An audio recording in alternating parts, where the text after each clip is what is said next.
digunakan untuk menghitung harga wajar sebuah saham. 1. Earning per share. Cara ini digunakan untuk menentukan pendapatan bersih sebuah perusahaan selama 1 tahun dan kemudian dikurangi dengan saham preferen. Setelah itu, hasil nilainya harus dibagi dengan jumlah saham yang beredar.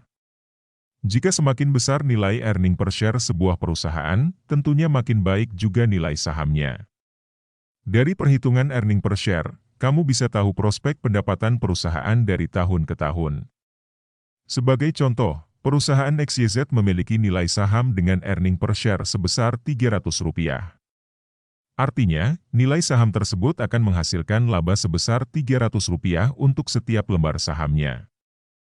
Berikut rumus perhitungannya. Nilai earning per share adalah laba bersih dikurang dividen preferen, dibagi dengan jumlah saham yang beredar pada akhir periode. 2. Price to book value. Metode ini akan membandingkan harga saham dengan nilai buku atau nilai aset dalam pembukuan perusahaan. Jika nilainya kurang dari 1, bisa dikatakan saham tersebut termasuk murah. Untuk kamu yang ingin melakukan perhitungan menggunakan pendekatan PBV, ada baiknya memperhatikan nilai PBV pada perusahaan sejenis. Kalau menemukan hasilnya tidak jauh berbeda, bisa dikatakan harga saham tersebut masih dalam batas wajar. Rumus menghitung harga saham dengan PBV adalah harga saham dibagi dengan nilai buku per lembar saham. 3. Price to earning ratio. Cara ini adalah dengan membandingkan harga saham dengan laba per saham atau earning per share. Metode perhitungan harga saham dengan price to earning ratio juga harus menggunakan data pembanding perusahaan yang sejenis. Sebagai contoh, saham X harus dibandingkan dengan rata-rata industri di sektor saham X berada. Misalnya saja, saham Bank Mandiri haruslah kita bandingkan dengan Bank BRI atau BCA, karena ketiga perusahaan tersebut bergerak di sektor yang sama. Di sisi lain, nilai price to earning ratio juga bisa memberikan kamu informasi tentang prospek saham tersebut ke depannya. Rumus menghitung harga saham dengan price to earning ratio adalah harga saham dibagi dengan laba per saham. 4. Return on equity. Cara ini digunakan untuk mengukur kemampuan perusahaan menghasilkan laba dari nilai investasi sahamnya. Salah satu yang penting dari metode ini apakah perusahaan mampu mengelola tambahan modal dengan baik. Nilai return on equity yang tinggi tentu tidak menjadi masalah asalkan keuntungan yang akan dihasilkan sepadan dengan harganya. Rumus return on equity adalah laba bersih setelah dikurang pajak dibagi dengan total ekuitas. 5. Price earning to growth ratio.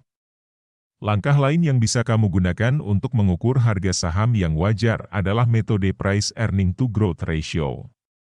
Price earning to growth ratio adalah kepantasan harga saham dengan mengukur nilai laba yang dihasilkan per lembarnya sekaligus harapan pertumbuhan perusahaan. Makin rendah nilai price earning to growth-nya, maka makin murah juga nilai sahamnya. Berikut cara menghitung harga saham dengan pendekatan price earning to growth. Price earning to growth ratio adalah price to earning ratio dibagi dengan growth ratio dibagi dengan 100. 6. Menghitung harga wajar saham dengan dividen yield. Cara selanjutnya adalah menghitung besaran kewajaran harga saham dengan melihat jumlah dividennya. Metode dividen yield ini melihat rasio seberapa besar perusahaan membagikan dividen terhadap harga sahamnya di pasaran. Makin besar nilai dividen per lembar sahamnya, maka bisa dikatakan bahwa perusahaan tersebut sedang baik. Kamu tentu disarankan untuk memilih saham dengan nilai pembagian dividen yang besar. Cara menghitung dividen yield adalah jumlah dividen per lembar saham dibagi dengan harga saham. Selanjutnya adalah debt to equity ratio. Cara ini kita gunakan untuk menghitung harga saham melalui jumlah utangnya. Perusahaan yang baik tentunya memiliki utang yang lebih kecil dari modal bersihnya. Saat nilai debt to equity ratio lebih besar, bisa diartikan perusahaan tersebut memiliki risiko keuangan yang besar pula. Cara menghitung harga saham dengan debt to equity ratio adalah total kewajiban atau utang dibagi kekayaan bersih. Demikian pembahasan singkat dari kami. Untuk pertanyaan dan komentar silahkan sampaikan melalui kolom komentar, dan terima kasih sudah menonton channel ini.